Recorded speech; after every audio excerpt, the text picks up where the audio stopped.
Ever since I've started collecting Apple computers, I've always had a long list of different systems I'd wish to obtain over the course of my collecting.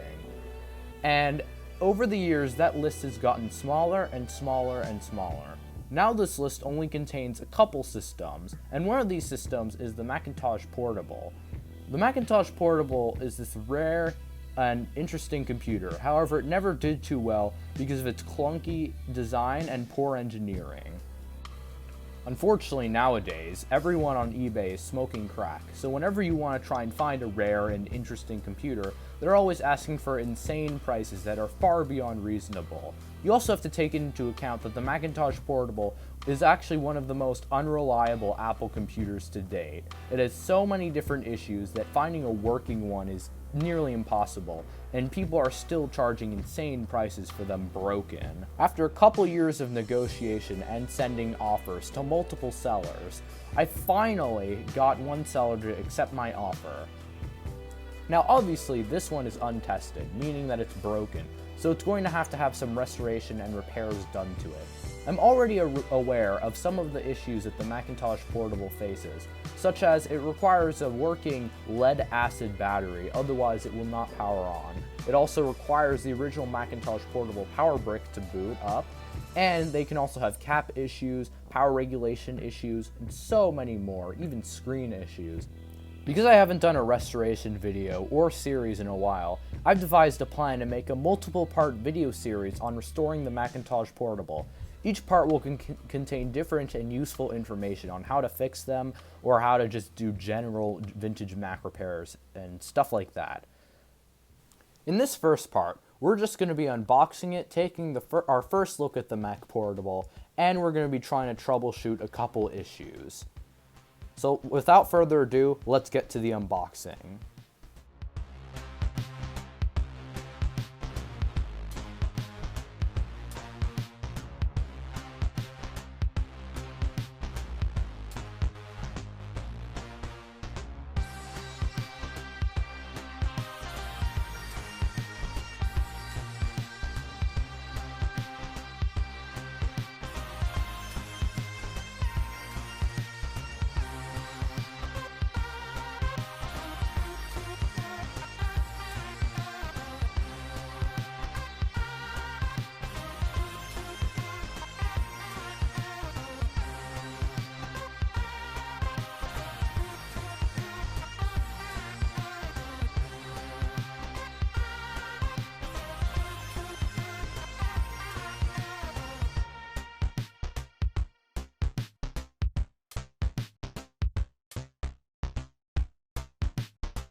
My initial impression when opening the box was this thing was massive, and I also noticed the large crack on the top case. Now this actually wasn't from shipping damage, and I knew fully well that this was going to be here when I received it, so this is something we'll have to fix in the future. The damage is extensive though, as you can see here. A few chunks are missing, but I do have the missing pieces, so it might be possible to glue them back together, but we'll have to see. Inside the bag that also came with the computer, we can open up this compartment over here to find the power brick. Now the Mac Portable uses a special power brick, and you can actually fry it if you use the wrong one from like a different kind of power book. So thankfully this one comes with the original charger. We'll have to test and see if this brick still works, because it could have capacitor issues. Looking further in the case, we have the Macintosh Portable Quick Start Guide, which has a few references and other things. And if you look even further, we have some extra software. We have Claris Mac Project 2, the utility disk, and the training disk. Taking off the back case, we can start to see some of the components that it came with. You can notice that it comes with the original hard drive, which is nice because it uses a special hard drive that isn't like other Mac hard drives for some reason. It uses a special cable and connector, and it will not work with any other regular SCSI hard drive. Down here you have the expansion slots, which have nothing in them, which is kind of unfortunate because that would mean that our unit here is stock with no upgrades whatsoever. And then over here we have the battery. The battery is under this little cover that we just have to take off like this. Now the first thing that I noticed is that the 9-volt PRAM battery seems to have leaked in the computer. I'll have to take this out and see if it caused any extensive damage to the logic board.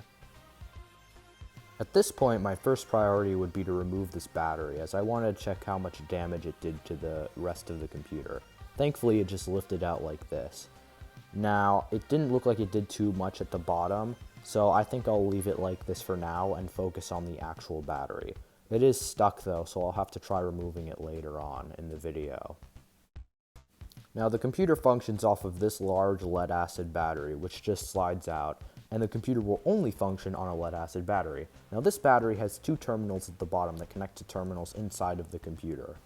Now the computer is designed in such a way that this battery has to be working, otherwise it will not power up. Now, to buy a new battery, it would be kind of difficult to rebuild the old one. So there is a guy on eBay that sells new replacement batteries for $55.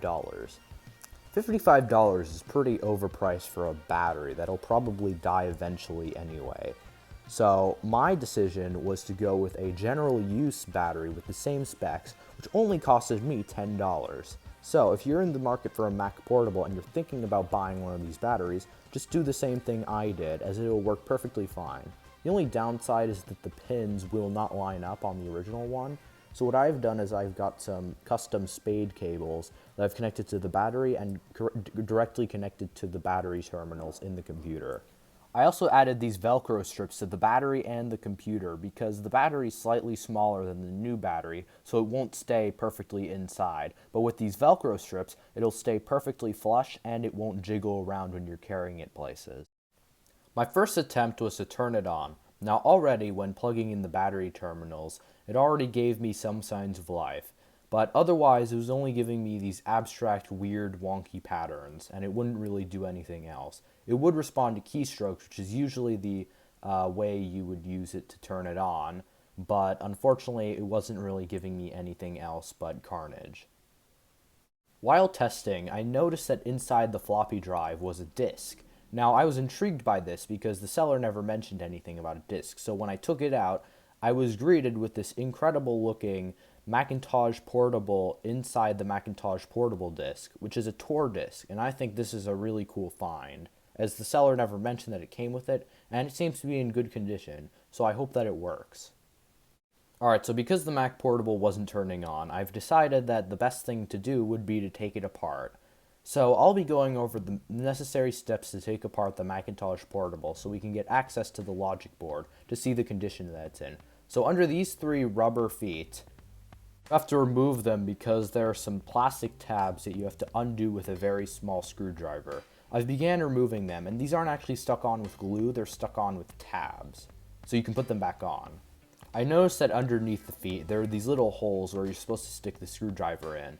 It looked kind of worn out, so this leads me to believe that someone else had already been in this computer prior to me. So after some careful prying and undoing those 3 tabs, you can take off the top case. Now you have access to the keyboard and trackball, as well as the speaker and the cables. So we're going to start off by taking off the keyboard and trackball. First thing you want to do is remove these little ribbon cables. The keyboard and the trackball each have one, and they have these little tabs, but they don't seem so strong. So all you really have to do is just pull them out like what I'm doing. And they should just pop out pretty simply, but that you might have to add a bit of force to take out the cables. You may notice that the keyboard actually has 2 connectors, and this is because the trackball and keyboard can be swapped around in different orientations. So if you're a left-handed person, you can put the trackball on the left side, and if you're right-handed, you can put it on the right side. Now the trackball comes out pretty simply. Let's just take this cable out of the way because it's in the way and it's going to hinder our progress. Now, the trackball is held in by 2 tabs, just like the keyboard, only the keyboard is held in by a significant amount of tabs that we'll go over in a second. All you have to do is you just have to push the tabs back, and then you can just take the trackball out. It's fairly simple, but it does take a bit of concentration and practice.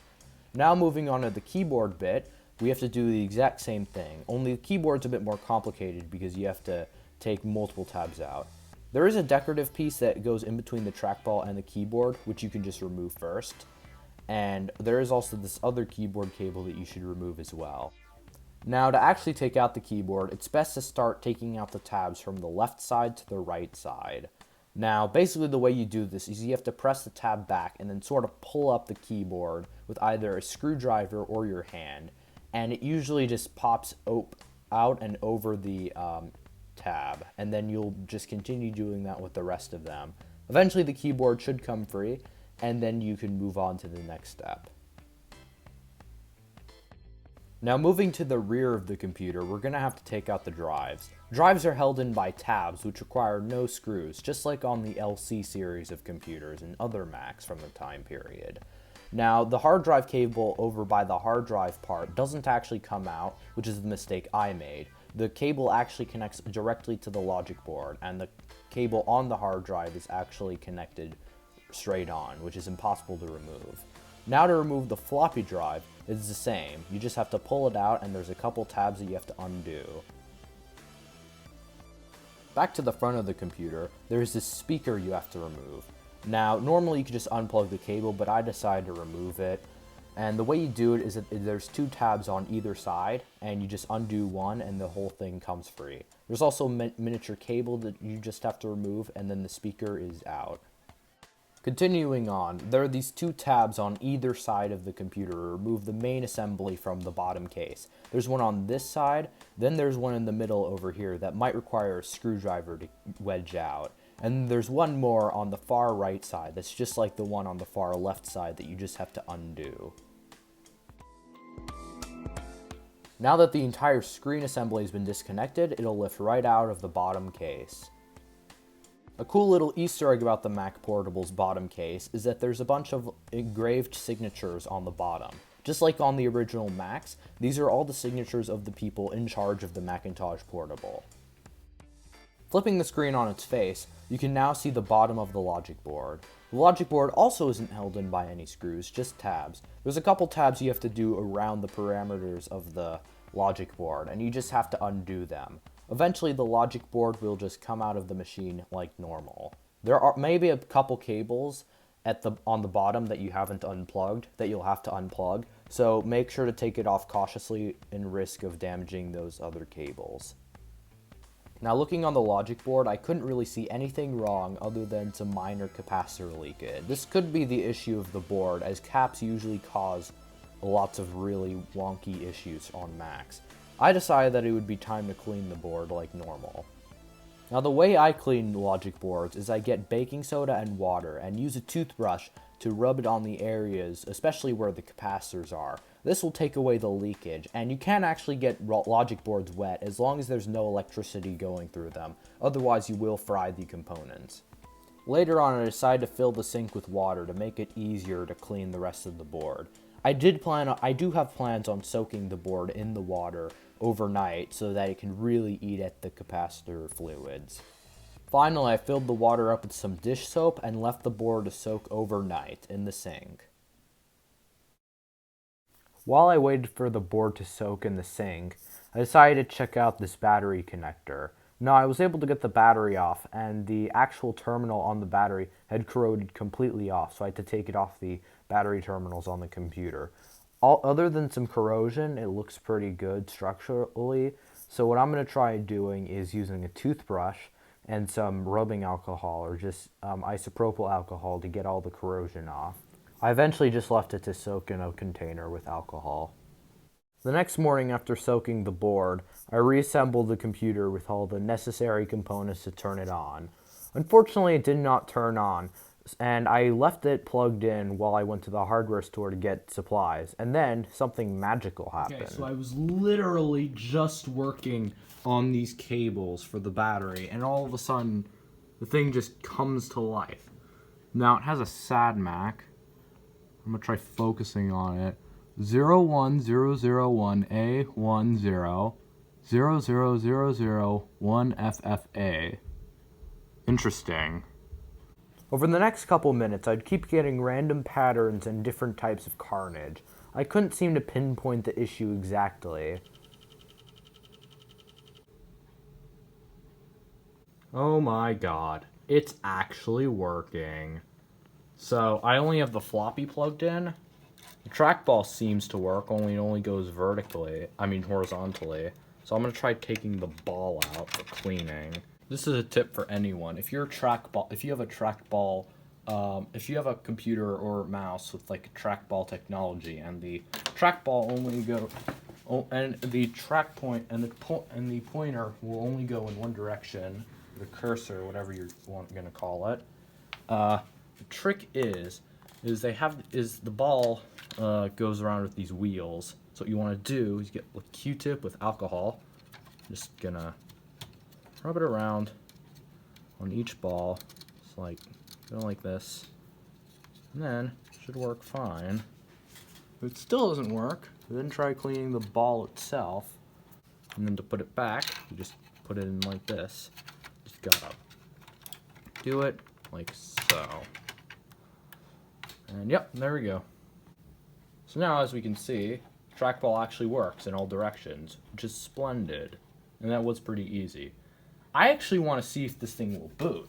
Now, I don't actually have the hard drive plugged in because they take up kind of a lot of power, and I don't really want to get to that part yet. So, what I'm going to do, I am going to get a startup disk and try booting from floppy. Because I have this, as you can see, it gets to the floppy menu. And you can boot these off disk like any old Mac. So I have this utilities disk. These are usually for installing utilities, but they do have boot software on them. So let's see what happens when we insert it into the drive. Ah, cool. That worked. Oh well. I guess I'll have to figure that out then. Okay, so something I do want to note. I have it in a weird boot loop now for some reason, but it keeps turning on and giving me weird, different, gargled error codes. So even if I wanted to troubleshoot this, I can't really. So I'm going to see if I can try a different disk, or I'm going to try plugging in the hard drive. Yeah, so this is the best that I can get. I have a working cursor, which confirms that the trackball is working, even though it's a bit wonky. Just needs some more cleaning. Keyboard works because it boots off of it. But yeah, all I'm really getting is the flashing folder, and anything else I try to do just kills it. So yeah, probably power related issue. I have already tested the charger, and the charger is working. It reads 7.3 volts, which is normal. It normally does 7.5, but the 0.2 volts that are missing shouldn't be an issue. And the battery is brand new, and it should be working. Even though it's not made for this computer, it should work perfectly fine. So this is probably some sort of motherboard fault. Maybe you might know what kind of error codes, the error codes that this thing's causing, like what they do, or maybe a way to fix this. But yeah, that's all I really have to say. My theory is that this is some sort of power-related issue because it looks like the computer can barely keep the screen on.